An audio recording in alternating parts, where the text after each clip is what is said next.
Uno de los libros más largos de la Biblia, el libro de Judas. Y vamos a ir al libro de Judas, versículo 9. No tiene, solo tiene un capítulo. Judas 9. Y vamos a ver qué dice.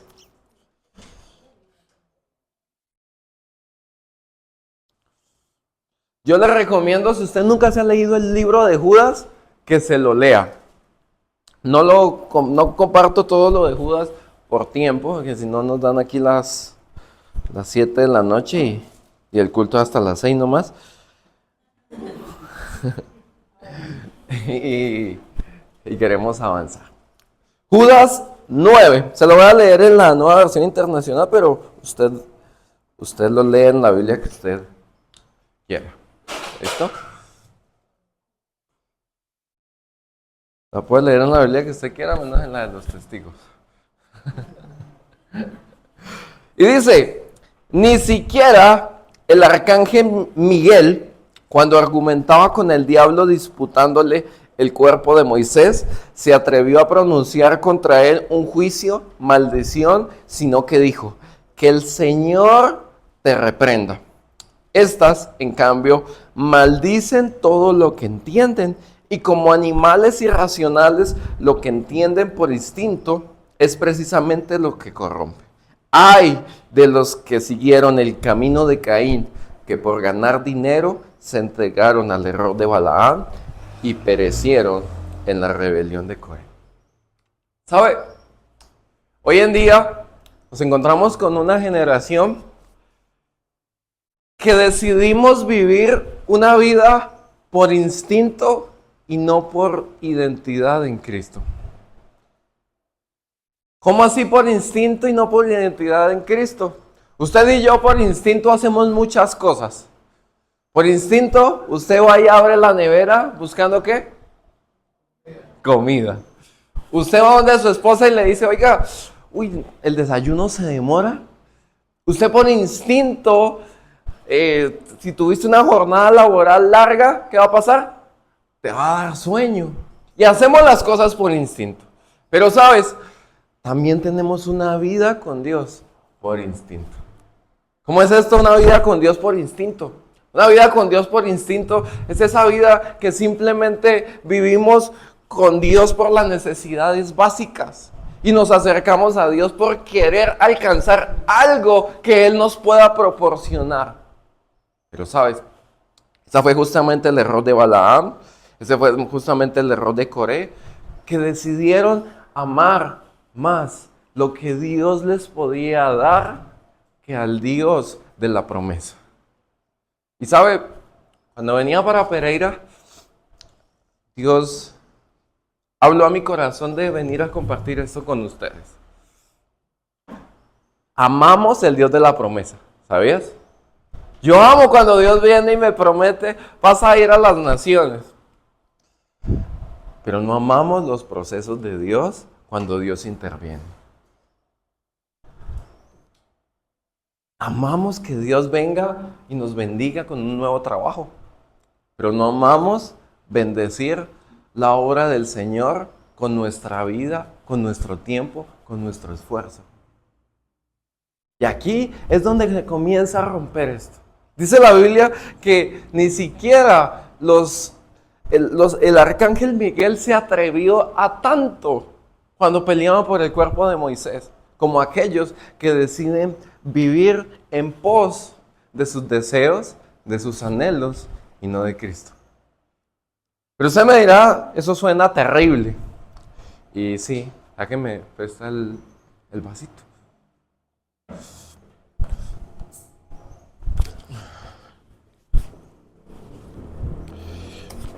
Y hoy vamos a hacer un experimento. A mí me encantan los experimentos. Esperemos que salga bien y no salga nadie herido. Y sabe, cuando usted y yo venimos a la casa del Señor, Dios comienza a procesarnos. Y el deseo de Dios es que usted va a hacer este vasito. Sí, así con las orejitas. No mire a nadie, por favor. Y Dios comienza a derramar de su espíritu sobre usted.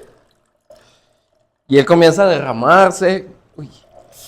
Y cuando comienza a derramarse, todo parece lindo.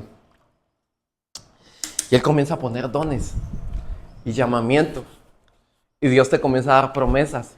Y tú te comienzas a emocionar porque dices, uy, Dios me prometió que me iba a bendecir y me iba a llevar a las naciones. Y tú ya te ves por allá en las playas de Acapulco.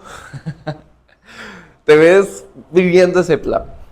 Pero sabes, en medio de vivir ese plan, aparece una palabra llamada dependencia de Dios.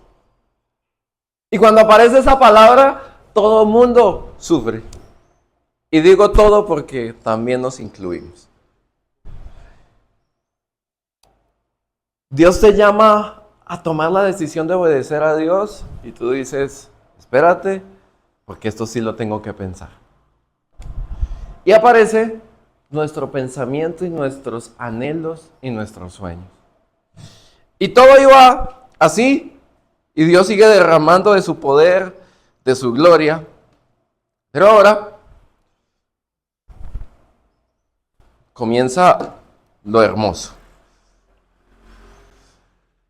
Y es todos mis deseos, mis anhelos, mis sueños puestos en mí. ¿Cómo yo hago para que mis anhelos, mis sueños puestos en mí se conecten con la voluntad del Señor? Y entonces tú dices, bueno, Señor, yo no le veo nada de malo tener un nuevo carrito.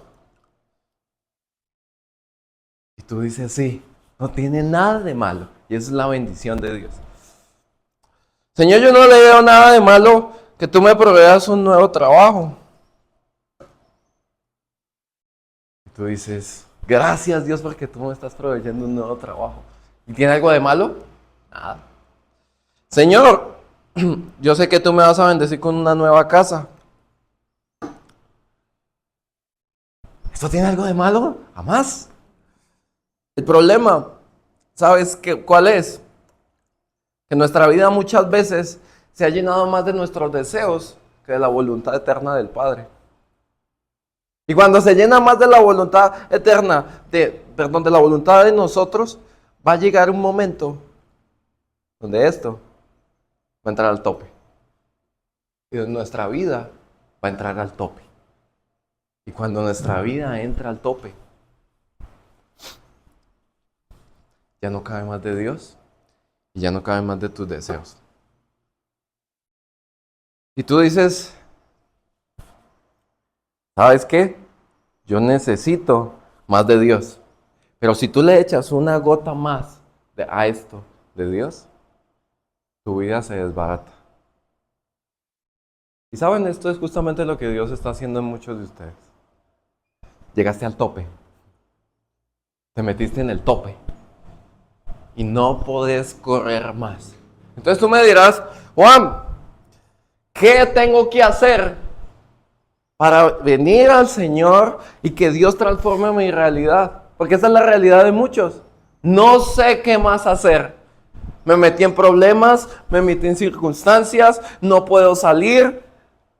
Y sé que si me meto con Dios, Dios me va a procesar y esto me va a doler.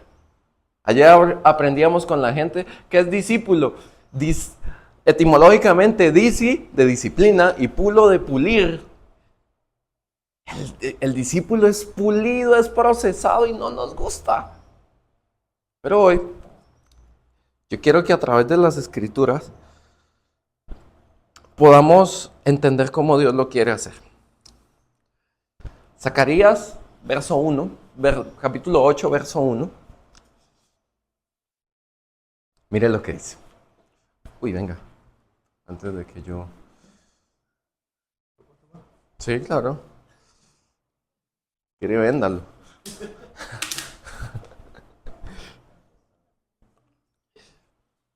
Zacarías. Y mira lo que dice Zacarías capítulo 8, verso 1.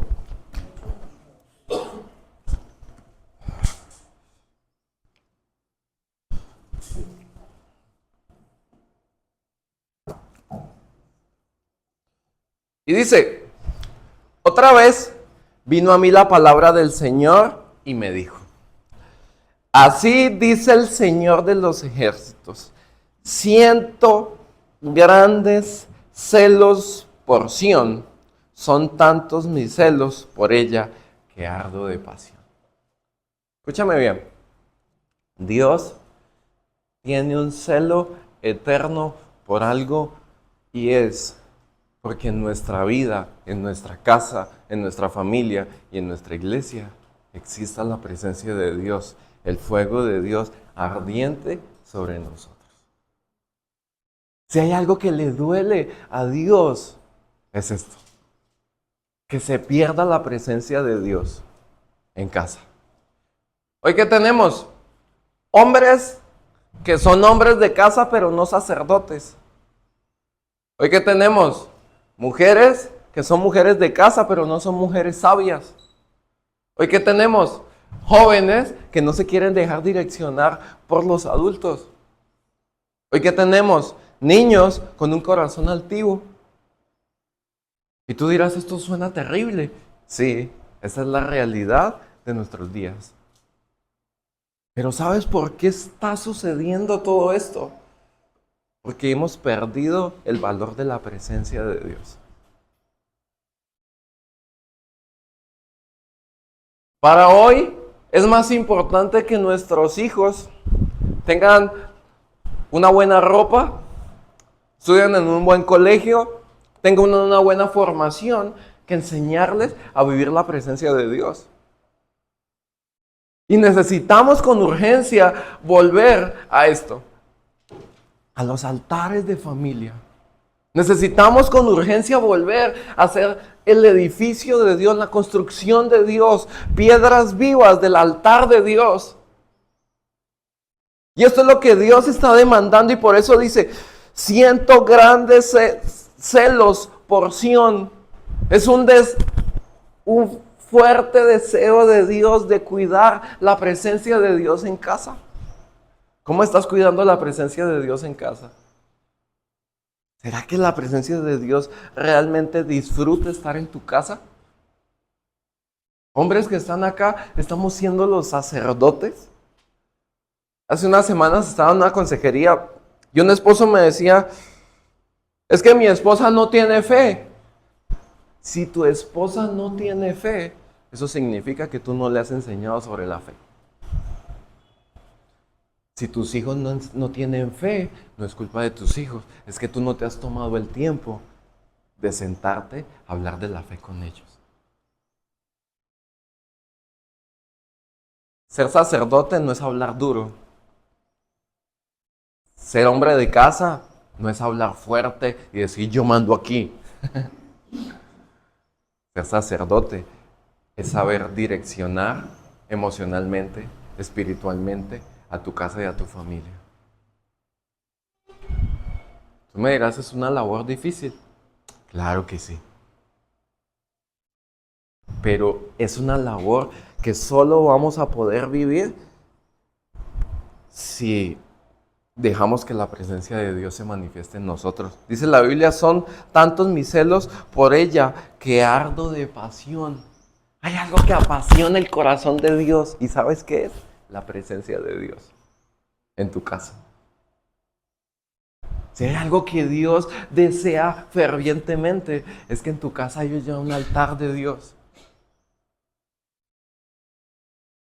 ¿Usted sabe cuál es el libro más leído de la Biblia? ¿Cuál es el libro más leído de la Biblia? Proverbios, Salmos, Eclesiastés. Y yo se lo voy a decir, es Génesis. Porque todos los años la gente inicia leyendo la Biblia en Génesis y termina en Génesis. No pasó más. Y uno se ríe, pero sabes, esto es lo que hace doler el corazón de Dios. Que nuestra vida espiritual se volvió de plástico. Verso 2. Verso 3. Así dice el Señor, Regresaré a Sión y habitaré en Jerusalén. ¿Cuál es el deseo de Dios? Regresar. O sea, esto no es una mala noticia. La mala noticia ya está. Estamos con una vida desordenada y vacía y mi casa no está siendo gobernada por la presencia de Dios. Pero el deseo de Dios es regresar. Esto es hermoso. Dios quiere regresar a tu casa.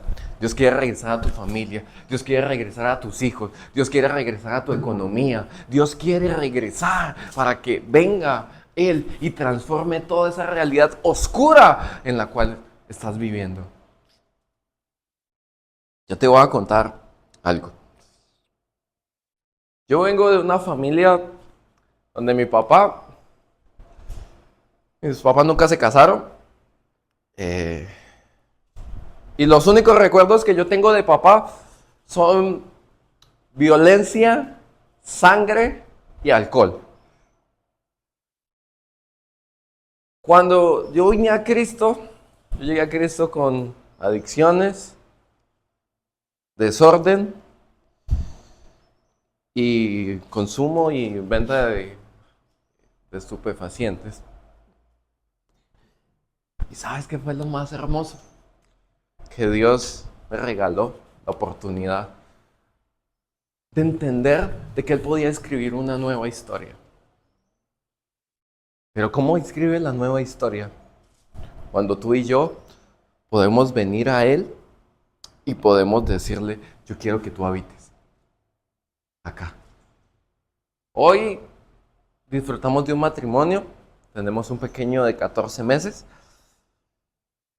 Fue un milagro de Dios porque mi esposa no podía tener hijos. Y un día, ¡pum!, apareció un niño. No sé cómo, pero apareció. Pero, ¿sabes? Deja que Dios habite. No intentes hacer las cosas por tus formas, porque nunca va a funcionar. ¿Por qué hoy tenemos cristianos cansados? Porque hoy tenemos cristianos diciendo, no, es que Dios no me responde. ¿Sabes por qué? Porque Dios no está habitando.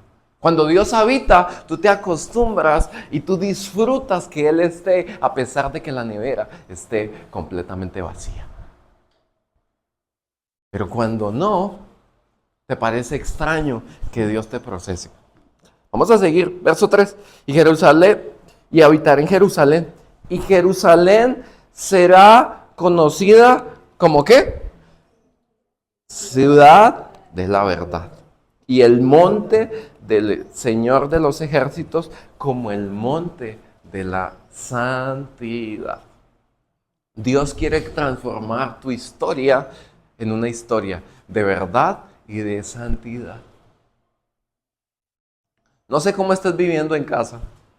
No sé cómo estás viviendo aún acá en la iglesia. Pero Dios quiere comenzar a transformar tu historia en una historia de verdad y de santidad. Que comiences a vivir el nuevo tiempo de Dios. Que te comiences a ser usado por la voluntad del Señor. Que comiences a vivir el plan de Dios. Pero ¿cómo sucede eso? Cuando yo dejo que Él habite en mí. Me quito mis conceptos. Quito lo que yo sé. Lo que vi, que me enseñaron, y comienzo que Dios habite en mi vida.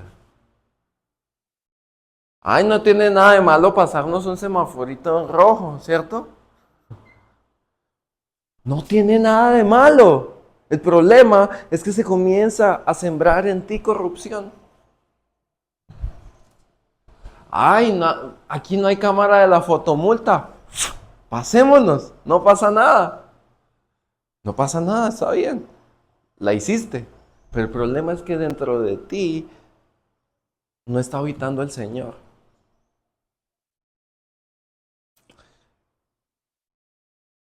¿Será que Dios quiere habitar en tu casa y no se lo has permitido? Verso 4. Así dice el Señor de los ejércitos. Los ancianos y las ancianas Volverán a sentarse en las calles de Jerusalén, cada uno con su bastón en la mano, debido a su avanzada edad. Los niños y las niñas llenarán las calles de la ciudad y jugarán en ellas. Verso 6. Así dice el Señor de los ejércitos.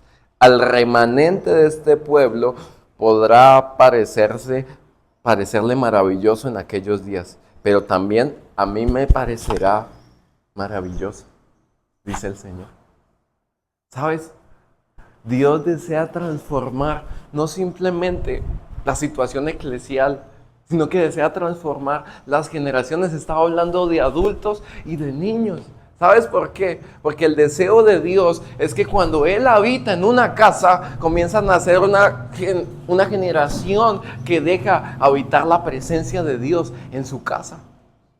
Y por eso es tan importante cada vez que usted viene a la iglesia, porque aquí estamos hablando sobre generaciones. Si tú hoy tomas esta palabra en serio, vas a influenciar tu generación.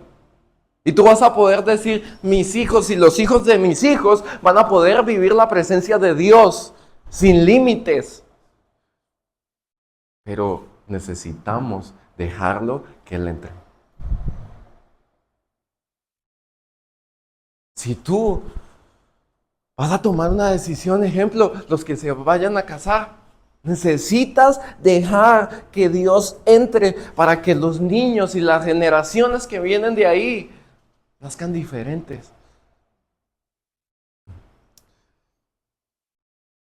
Un día mi mamá escuchó que podíamos ser una generación diferente y ella dijo, mi casa tiene que haber un altar de Dios.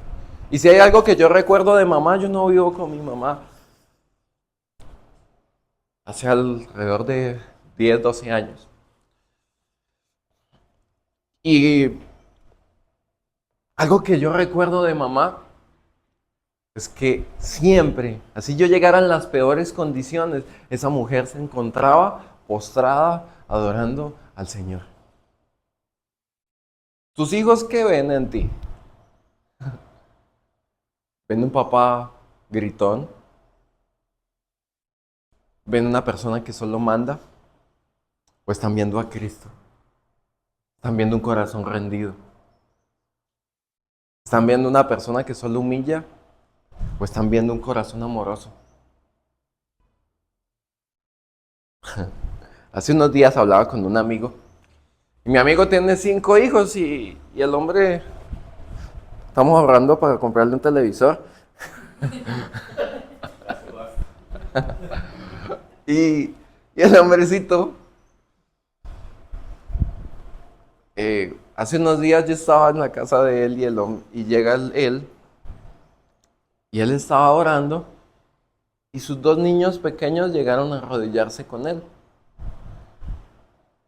Y yo estaba esperándolo. Y entonces los niños llegan todos contentos. Estábamos orando con papá. Para mí eso me enseñó que ese hombre ha sido procesado, pasado por el fuego, pero sus hijos aprendieron lo mejor.